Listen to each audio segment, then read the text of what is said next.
Okay, so this is Snow Treasure, and this is by Marie McSwiggan. And this says, did this story really happen? On June 28, 1940, nearly a year after World War II broke out in Europe, the Norwegian freighter Bomma, B-O-M-M-A, reached Baltimore with a cargo of gold bullion worth $9 million.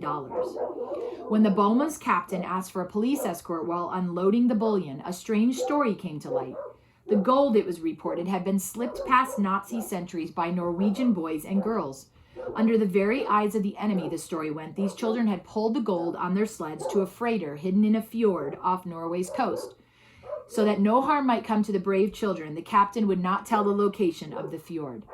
For many years, the story was believed true, but over 60 years later, there is no proof that it ever really happened. We do not know, but we do know that the story captures the courage of many children who, caught up in a war, have helped their country in time of great danger. Chapter 1. Beat you to the turn, Peter Lundstrom shot his sled down the long, steep slope. No fair, you started first, his friend Michael Berg protested. Nevertheless, he flew along in Peter's tracks. School was over for that day at least, and Peter and Michael were enjoying one of the sled rides the children of Norway never seemed to tire of. At the turn, they paused for breath, but their rest was short, for Peter spied another sled. Look out, here comes the girls. With that, he headed down another slope, his friend behind him. Peter was 12 and felt grown up. Playing with girls was something he meant never to do. Heavy clothes hid all but his yellow hair and face. His eyes were clear and brown, wide apart and in an even line. They looked untroubled. Michael, the same age, which is 12, seemed different in everything else. While Peter was tall and slender, Michael was square. His hair was like the tow, and his eyes were that bright blue that is often called typically Scandinavian. Hey, wait a minute, a dark-eyed girl drove her sled into the place the boys had just left. Her black curls bobbed like sausages under the cherry red of her hood. She was Helga Thompson, and somewhat of a tomboy. Behind her on the same sled was a smaller girl. Fair as Helga was dark. So that means as fair as Helga was dark, like opposite of each other. The smaller girl was Lovisa, Peter's 10-year-old sister. We'll catch them at the lookout. Hold on. Helga dug in her heels in the snow and began another swift descent. Catch them at the lookout they did, for the sled track made a sharp twist, and below that nearly 1,000 feet lay the sea. Peter and Michael had to slow down to avoid crashing a wall that protected the road. Helga, daring as any boy, drove straight at them, so there was a clamor of yells and a tangle of windbreaker, caps, sweaters, and mittens. There had never been such a winter for snow. It began early and with each month grew higher and higher on the ground. April was like January with no sign of thaw. From the end of Norway to the other, people talked of nothing else. They only stopped talking about it when something entirely terrifying drove it from their minds. Then they remembered it again and looked to it to help them in their trouble. Up in the Arctic Circle where these children lived, it was winter for much of the year. Sleds and skis were used for travel for all but a few months. But accustomed as the people were to long cold and the white stillness, the winter of 1940 surpassed anything even the oldest could remember. The mountains seemed to sleep that April. Along the sea, the world was lifeless. Except for the fjords, the harbors here in the north were ice-locked, the channels great fields of white. The fjords alone seemed alive with their black rushing waters and bobbing ice cakes.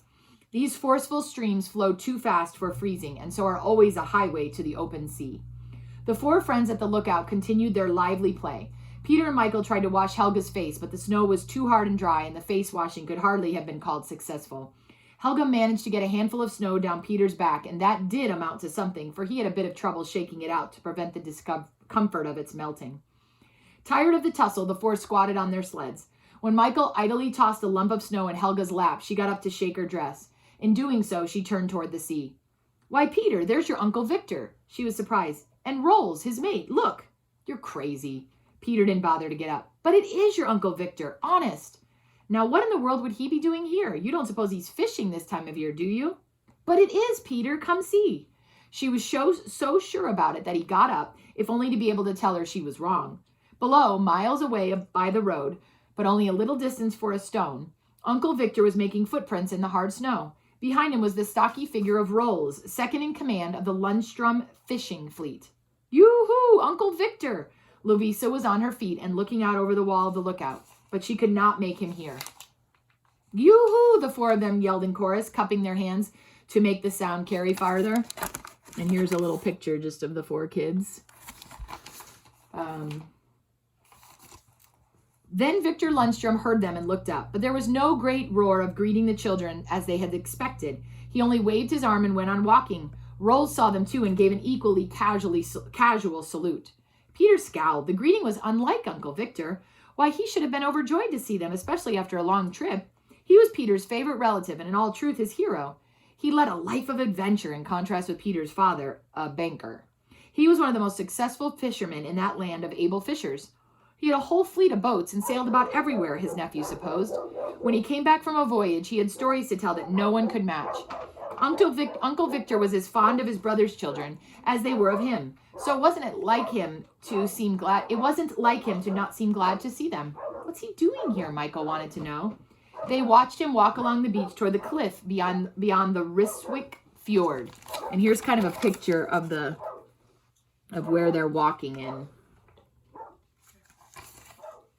He's on his way to the Snake, they decided. The Snake was a tiny arm of the big fjord, so twisted and narrow that it deserved its name. Unless you knew about the Snake, you never would have guessed it was there. Almost entirely hidden by cliffs, even from the air, it would be hard to trace.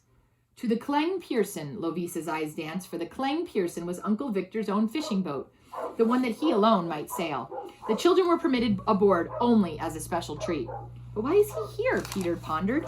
He never comes north until the ice is gone. But he had no time for further reflection when a snowball broke in his face. So you thought I was crazy, Helga taunted. Crazy as a hare. Michael's snowball landed on Helga's hood. It spattered, and her eyes and face were white. She lowered her head and shook it from side to side like a fierce young animal, and then she charged at her tormentor. Meanwhile, Lovisa had not been idle. Her fast-moving mittens were busy rolling hard pellets of snow, and then she stood back and hurled with all her strength and all the skill she'd been able to acquire by watching and imitating the boys since she was old enough to remember. Helga and Peter were locked in a tussle when Lovisa came to her friend's rescue. One swift ball caught Peter on the ear, and he turned, surprised to see who his assailant might be. Then Michael brought up a hat full of snow to give Helga another face-washing, but Lovisa's ball caught him so abruptly he stumbled and fell. Come, Helga, let's get out of here while we're on top. Lovisa believed in securing her victories. She preferred not to chance a smashing defeat by remaining, but Helga parted her feet in defiant stance and stood ready to meet all comers. What do you want to run away for? She jeered at Lovisa. I should think that anyone who could hit as hard as you would be glad to stay and fight it out. Here was high tribute. It came from one who was not only older, but was recognized as a leader among the girls of Ryswick. Lovisa glowed in the praise, but that did not stop her busy mittens. They were piling many rounds of ammunition on Helga's sled. Look out! Helga warned just in time to prevent Peter stealing the sled and all the snowballs. So Peter got the first of Lovisa's bullets and had to stand crossfire when Helga opened from the other side. And so the battle went on. The boys, for all their strength and size, did not seem able to subdue the quick-witted girls, and none of them seemed to tire of the brisk exchange of snow. Good glory, it's getting dark. Peter was first to realize that the afternoon was over. Absorbed in the fight, the four of them failed to note the passing time. We're all going to be late for supper, and we'll get what's coming to us. With that, what that was, he didn't have to explain, for they all understood it was no pleasant prospect. Come on, let's get out of here. There was a scramble for sleds, caps, mittens, and even sweaters that had been discarded as the battle grew hot. Then began the long climb up the mountain to Ryswick, the town that stood on a level shelf on the mountain slope. As Peter predicted, he and Lovisa were late for their evening meal. But what's coming to us never came. Their father was busy with his own thoughts, and their mother could always be counted on to keep peace in the family, especially when Mr. Lundstrom was home. When they told of seeing Uncle Victor, a strange thing happened. Their father pushed back his chair and jumped up from the table. Peter and Lovisa were surprised because they had never before seen one leave a meal unfinished. My hat and coat, Per Garson, he called to the old family servant. Victor's back from Oslo. I've got to go out.